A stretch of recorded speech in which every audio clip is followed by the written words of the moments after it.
L'un des mes journées d'été 2015, j'étais en Turquie, parce que je suis un acteur aussi, de cinéma, de télévision, de théâtre.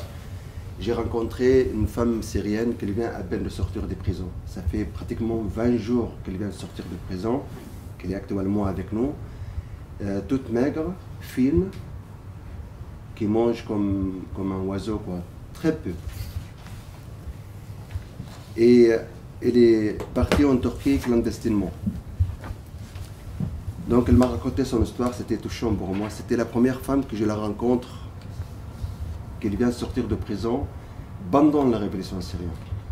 Actuellement, il y a beaucoup de monde qui ne l'appelle pas ces révolutions, mais c'était une révolution. C'est tourné autrement actuellement, depuis qu'ils ont décidé de prendre les armes. Ça change complètement. Donc, avec cette femme, Myriam, qu'elle m'a raconté son histoire, qu'elle m'a fait rencontrer d'autres femmes en Turquie. On a commencé à Mersin, on est parti à Gaziantep, rencontrer d'autres femmes qu'elle me rencontre, qu'elle me parle d'autres femmes, qu'elle a d'autres histoires. Donc j'ai commencé à rassembler des histoires avec des rencontres personnelles avec les femmes mêmes et par d'autres moyens avec le Facebook, avec les communications, l'Internet, etc. J'ai commencé à avoir des contacts avec les femmes. J'ai demandé à chaque femme d'écrire son histoire à elle-même, avec ses moyens. Donc j'ai récolté toutes les histoires, une vingtaine d'histoires. Et on a commencé à voir la première étape. Le travail, c'était en février. Ça, c'est le côté vraiment historique. Moi, en tant qu'homme, j'aimerais bien aussi connaître les femmes syriennes et les femmes en général.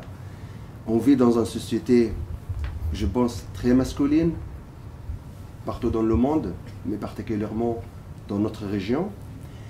Et personnellement, ça m'intéresse de faire ces recherches. Et artistiquement, c'est un retour pour moi vers la société, en fait. De mettre la société elle-même, qu'elle nous dit quelque chose sur scène. C'est pour ça la raison artistique pour laquelle j'ai décidé que les femmes même, qu'elles racontent leur histoire sur scène. Et comment on va faire ça? Ça, c'est le premier axe. Le deuxième axe, de pratiquer ce travail, j'ai fait un appel à un dramaturge syrien, qui est réfugié aussi en France. Et on est parti au Végon pendant un mois. On a habité dans une résidence, là où on travaille, là où on mange, là où on dort, là où on fait notre vie. Rassembler une dizaine des femmes avec le dramaturge, avec notre administratrice, qui a commencé à faire marcher le projet. L'objectif, c'était toujours artistiquement de mettre en avant l'histoire personnelle des femmes, qu'est-ce qu'elles ont vécu avant la prison, pendant la prison et après les prisons, parce que la plupart, ou toutes actuellement, elles vivent en Europe, dans une autre vie, mais elles sont vivantes. C'est des femmes plutôt fortes, elles ne sont pas du tout faibles, et quand on attend leur histoire après ce qui se passe avec eux, on comprend que c'est des femmes solides, c'est des femmes qui ont leur combat, c'est des femmes qui sont battues pour rester vivantes pour leur cause, pour leur combat.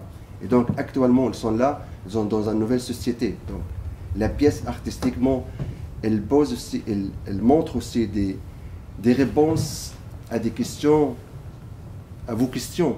C'est qui ces gens-là? Qu'est-ce qu'ils font chez nous? Et nous, les Syriens, qu'est-ce qu'on fait ici?